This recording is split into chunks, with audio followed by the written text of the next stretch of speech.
अस्सलामुअलैकुम। मुझे उम्मीद है कि आप सब खैरियत से होंगे। मैं आज आप लोगों को बताऊंगी कि 9th क्लास के मैथ स्टार्ट करेंगे। इसमें हम हर एक एक्सरसाइज का क्वेश्चन करेंगे और जो क्वेश्चन इम्पोर्टेंट होगा और बोर्ड के एग्ज़ाम के अकॉर्डिंग भी इम्पोर्टेंट होगा वो आपको मैं बताया करूँगी।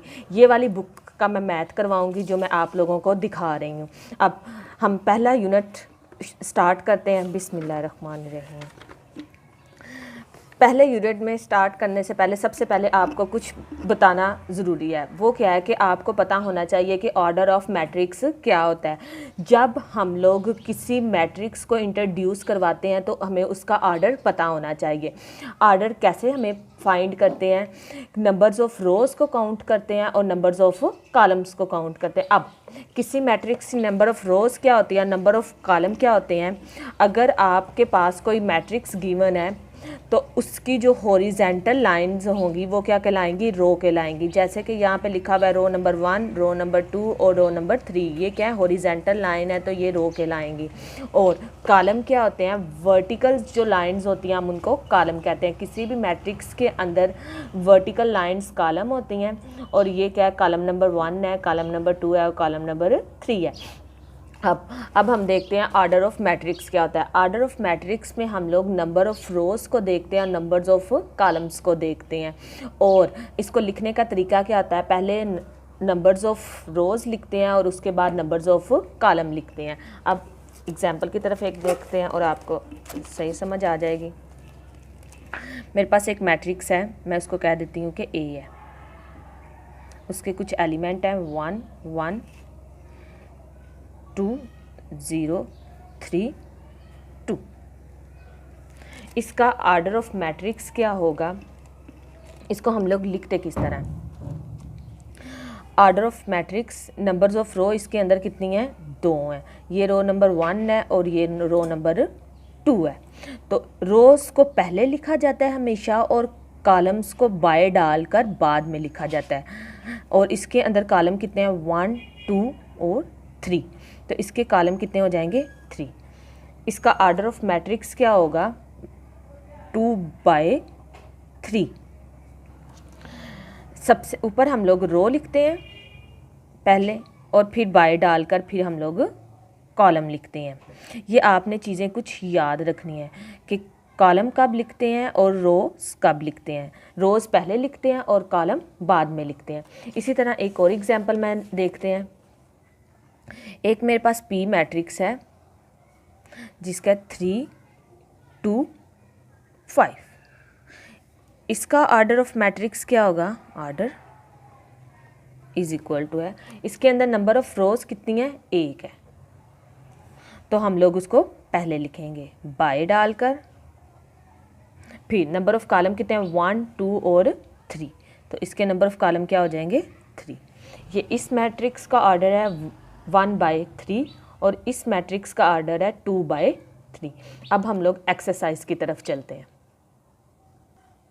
अब हम लोग आ चुके हैं 1.1 एक्सरसाइज पे।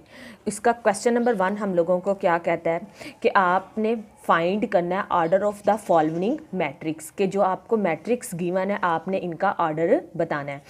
आपने एक बात याद रखनी है कि ऑर्डर देखने से पहले सबसे पहले आपने क्वेश्चन को रीड करना है कि क्वेश्चन कह क्या रहा है, फिर उसके अकॉर्डिंग हम लोग क्वेश्चन को सॉल्व करेंगे। मैंने क्वेश्चन नंबर 1 यहाँ पे नोट कर लिया है। अब इसका ऑर्डर क्या होगा हम लोगों के पास ए मैट्रिक्स का? इसके अंदर नंबर ऑफ़ रो कितनी है? 2 1 और 2। तो 2 और कॉलम कितने हैं आपने काउंट किया होगा, वो भी क्या है? 2 हैं। मैं सिर्फ और सिर्फ 2 या 3 एग्जाम्पल करवाऊंगी और वीडियो के एंड पे मैं ये पूरी एक्सरसाइज सॉल्व कर कर आप लोगों को दिखाऊंगी। अब नेक्स्ट क्वेश्चन मैं नोट कर लेती हूँ। अब मैं क्वेश्चन नंबर करती हूँ बी नोट। बी में मेरे पास है 2 3 0 5। अब हम इसका ऑर्डर देख लेते हैं। ऑर्डर इसके अंदर भी नंबर ऑफ़ रोज़ 2 हैं तो वो पहले 2 लिख लेंगे और उसके बाद आपने देखा है कि नंबर ऑफ़ कॉलम भी 2 हैं तो वो भी 2 लिख लेंगे। नेक्स्ट क्वेश्चन सी।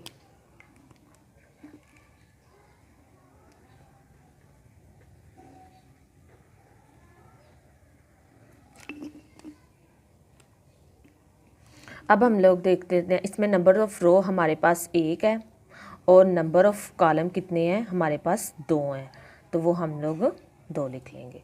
ये हम लोगों के पास इसका ऑर्डर ऑफ मैट्रिक्स हो जाएगा। ये ले मैंने ये सारे क्वेश्चन सॉल्व कर दिए हैं। अब आप लोग अपने आंसर इसके साथ मैच कर सकते हैं। जैसे कि ये वाला क्वेश्चन है, इसका ऑर्डर इम्पोर्टेंट था। इसके अंदर नंबर ऑफ़ रो भी 1 है और नंबर ऑफ़ कॉलम भी 1 है। अब ये आपको इसकी जो इमेज है वो आपको एंड ऑफ द वीडियो मिल जाएगा। अब हम शुरू करते हैं क्वेश्चन नंबर 2 1.1 का। Equal of matrix. Equal of matrix क्या होता है कि दो मैट्रिक्स अगर और उनके एलिमेंट और उन एलिमेंट की पोजीशन अगर एक दूसरे के इक्वल है तो हम लोग कहते हैं कि ये मैट्रिक्स एक दूसरे के इक्वल है। फॉर एग्जांपल के तौर पर मेरे पास एक मैट्रिक्स है 1 -4 3 और 2 और मेरे पास एक बी मैट्रिक्स है 1 -4 2 + 1 और 4 -2। अब यहाँ पे इसकी फर्स्ट पोजीशन पे ए के और बी की फर्स्ट पोजीशन पे 1 पड़ा हुआ है। नेक्स्ट हम लोग देख लेते हैं, यहाँ पे 3 पड़ा हुआ है और जब इन दोनों को हम लोग ऐड करेंगे तो ये भी 3 बनेगा। इसी तरह यहाँ पे 4 पड़ा हुआ है और यहाँ पे हम लोगों के पास भी -4 पड़ा हुआ है। इसी तरह यहाँ पे 2 है और जब इन दोनों को सब्ट्रैक्ट करेंगे तो यहाँ पे भी 2 आएगा। तो हम लोग कह सकते हैं कि इस ए के एलिमेंट और प्लस इनकी पोजीशन बी के जो एलिमेंट है और उनकी पोजीशन के सेम है, तो ए इज़ इक्वल टू है बी मैट्रिक्स। एक मैं सी मैट्रिक्स लिखती हूँ और उससे शायद आपको ज़्यादा अच्छे तरीके से समझ आ जाए। जैसे कि ये लिखा हुआ है 2 -1 3 और -4। देखिए सी के भी वही एलिमेंट है जो ए के एलिमेंट है। इसके अंदर 1 भी है 3 भी है 2 भी है और -4 भी है, लेकिन ये मैट्रिक्स इक्वल नहीं है। क्यों नहीं इक्वल? क्योंकि इसकी पोजीशन पे जो एलिमेंट पड़े हुए हैं वो रॉन्ग पड़े हुए हैं। इसकी फर्स्ट पोजीशन पे 1 पड़ा हुआ है और इसकी फर्स्ट पोजीशन पे 2 पड़ा हुआ है। इसकी सेकंड पोजीशन तो ठीक है लेकिन थर्ड पोजीशन पे देखें यहाँ पे -4 है और यहाँ पे 1 है। तो मैं कह सकती हूँ कि A is not equal to C. Element चाहे सेम है लेकिन उनकी पोजीशन सेम नहीं है, तो ये दोनों मैट्रिक्स एक दूसरे के इक्वल नहीं होंगे। अब हम चलते हैं एक्सरसाइज की तरफ। 1.1 का क्वेश्चन नंबर 2 सॉल्व करते हैं। अब हम आ गए हैं 1.1 के क्वेश्चन नंबर 2 पे। अब इन्होंने कहा हुआ है कि आपने बताना है कि कौन सा मैट्रिक्स किस मैट्रिक्स के इक्वल है। Which of the following matrix are equal, के कौन से मैट्रिक्स किसके साथ इक्वल है। सबसे पहले हम लोग देख लेते हैं मैट्रिक्स ए। मैट्रिक्स ए का एक ही एलिमेंट है जो कि 3 है और बी के कितने हैं 2 एलिमेंट। इसका मतलब है ए तो कभी भी बी के इक्वल नहीं हो सकता क्योंकि इसके 2 एलिमेंट है और इसका एक एलिमेंट है। अब सी पे देखते हैं, सी का एक ही एलिमेंट बनेगा क्योंकि जब 5 में से 2 माइनस करेंगे तो आ जाएगा 3। तो इसका मतलब है कि मैं कह सकती हूँ कि ए का जो मैट्रिक्स है वो किसके इक्वल है सी के। तो ए मैट्रिक्स हम लोगों के पास इक्वल आ जाएगा सी मैट्रिक्स के। नेक्स्ट वाला डी में हमारे पास 2 एलिमेंट, बी में हमारे पास 2 एलिमेंट है 3 और 5। क्योंकि ये दोनों तो कवर हो गए, अब हम इन दोनों को नहीं देखेंगे।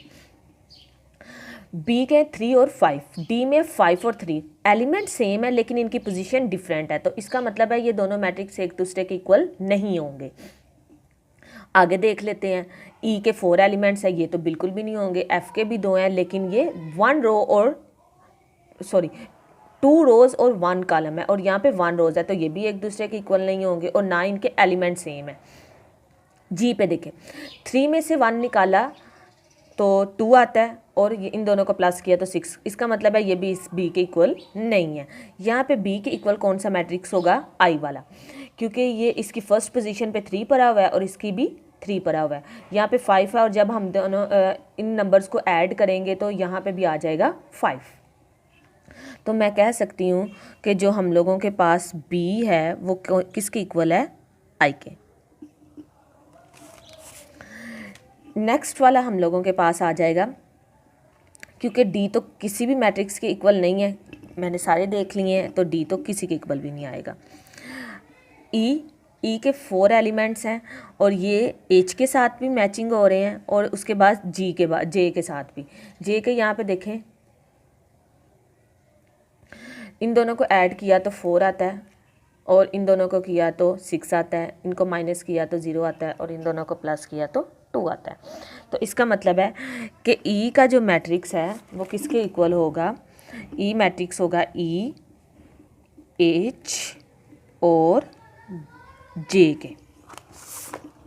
यहाँ से देखें, ई, एच और जे के इक्वल होगा। अब चलते हैं एफ मैट्रिक्स की तरफ। एफ क्या है? 2 और 6 है और जी को जब हम लोग सॉल्व करेंगे तो ये भी क्या आ जाएगा? 2 और 6। तो एफ हम लोगों के पास क्या आ गया? किसके इक्वल आ गया? एफ हम लोगों के पास इक्वल आ गया है जे के, जी के सॉरी। ये हम लोगों ने क्वेश्चन नंबर 2 सॉल्व कर लिया। अब हम लोग चलते हैं क्वेश्चन नंबर 3 की तरफ, 1.1 का क्वेश्चन नंबर 3। अब हम लोग आ जाते हैं 1.1 का क्वेश्चन नंबर 3, जो कि हम लोगों को ये कहता है कि आपने किसकी वैल्यू फाइंड करनी है? ए, बी, सी और डी की। जबकि आपको ये क्वेश्चन में ही बता दिया हुआ है कि ये वाला मैट्रिक्स किसके इक्वल है? इस वाले मैट्रिक्स के। इसका मतलब ये हुआ कि उन्होंने क्वेश्चन में बता दिया ये दोनों मैट्रिक्स एक दूसरे के इक्वल हैं, तो ये वाला एलिमेंट किसके इक्वल होगा? 0 के। तो मैं लिख सकती हूँ ए प्लस सी किसके इक्वल होगा? 0 के। इसी तरह यहाँ पे c माइनस 1 का एलिमेंट किसके इक्वल होगा? 3 के। तो मैं यहाँ पे लिख सकती हूँ c minus 1 is equal to 3। और यहाँ पे a प्लस 2b किसके इक्वल होगा? -7 के। और यहाँ पे 4d माइनस 6 किसके इक्वल होगा? 2d के। अब इसको किस तरह सॉल्व करना है? मेरे पास ना ही a की वैल्यू और ना ही c की, तो ये तो भी सॉल्व नहीं हो सकता। अब यहाँ पे देखें, 1 इस साइड पे माइनस है, दूसरी साइड पे जाके प्लस हो जाएगा, तो मेरे पास c की वैल्यू निकल आएगी। ये इस साइड पे जाके 3 के साथ प्लस हो गया, तो आंसर क्या आ जाएगा? 4। मेरे पास c की वैल्यू निकल आई है। आपने एक बात याद रखनी है कि जब भी कोई प्लस या माइनस वाला नंबर एक साइड से दूसरी साइड पे जाता है तो वो उधर जाकर साइन उसका चेंज हो जाता है। अगर इस साइड पे ये माइनस है तो दूसरी साइड पे जाके यहाँ पे क्या हो गया? प्लस हो गया। अगर यहाँ पे प्लस होगा तो दूसरी साइड पे जाके क्या हो जाएगा? माइनस।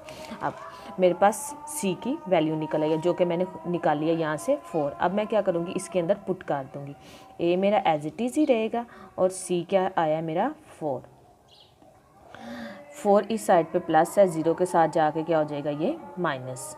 जब हम इन दोनों को माइनस करेंगे तो ये आ जाएगा -4। मेरे पास 2 चीज़ों की वैल्यू निकल आई है, a की और c की। अब यहाँ पे देखें, यहाँ पे मैं a की वैल्यू को पुट करके b की वैल्यू निकाल सकती हूँ।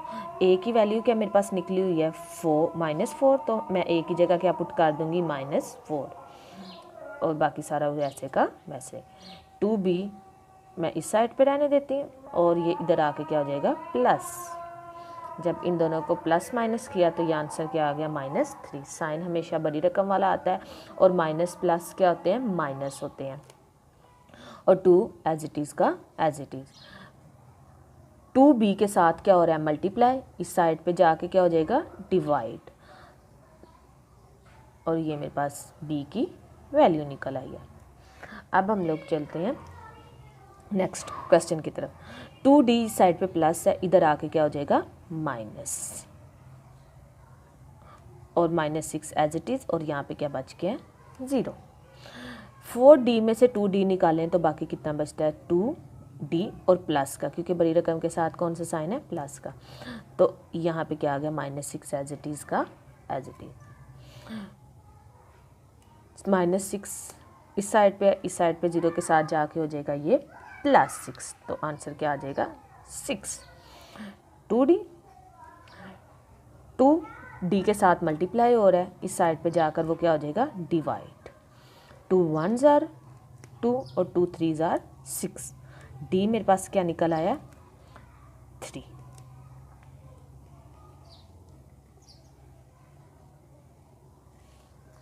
और ए की वैल्यू, बी की वैल्यू, सी की वैल्यू और डी की वैल्यू मेरे पास निकल आई है। इसी के साथ मुझे इजाज़त दें, मैं आपके साथ अब नेक्स्ट वीडियो शेयर करूंगी जो कि होगी 1.2 के ऊपर। और अपना बहुत सारा ख्याल रखिएगा। अल्लाह हाफिज़।